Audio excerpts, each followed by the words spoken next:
மாவட்டத்தில் மக்களுடன் முதல்வர் திட்டம் 3ஆம் கட்ட முகாம் திருவாரூர் மாவட்டம் கொரடாச்சேரி ஒன்றியம் உத்திரங்குடி ஊராட்சியில் உயர்கல்வித்துறை அமைச்சர் செலியன் அவர்களால் துவக்கி வைக்கப்பட்டது. நிகழ்ச்சிக்கு பின்னர் உயர்கல்வித்துறை அமைச்சர் கோவி செலியன் செய்தியாளர்களை சந்தித்து பேசினார்.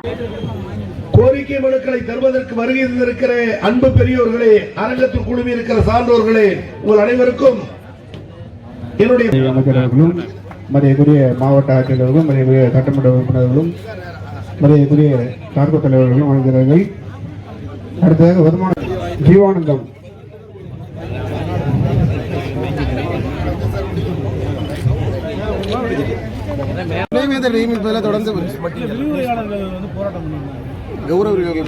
புதிய உயர்வு கேட்டு ஆங்காங்கு கௌரவ உரிமையாளர்கள் போராட்டம் நடத்துவதை குறித்து அருமை சகோதரர் கேட்கிறார். 10 ஆண்டுகள் ஆண்ட அஇஅதிமுக ஆட்சி ஒரே ஒரு முறை 5000 ரூபாய் தொகையை ஏற்றி தந்தார்கள்.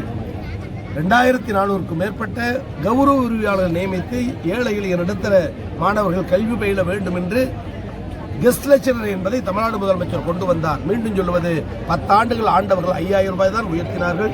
வந்த ஆட்சி பொறுப்பேற்ற 2 ஆண்டுகளில் அந்த 5000 உயர்த்தி தந்தவர் நம்முடைய தமிழ்நாடு முதலமைச்சர் அவர்கள். கடந்த 10 ஆண்டுகளில் 5000 ரூபாய் தருவேன் என்று சொல்லிவிட்டு போனதோடு சரி, அந்த 5000 தந்தது தமிழ்நாடு முதலமைச்சர் அன்பு தலைவர் தளபதி அவர்கள். இப்பொழுது கோரிக்கை வந்திருக்கிறது, முதலமைச்சர் பரிசீலிக்கிறார்.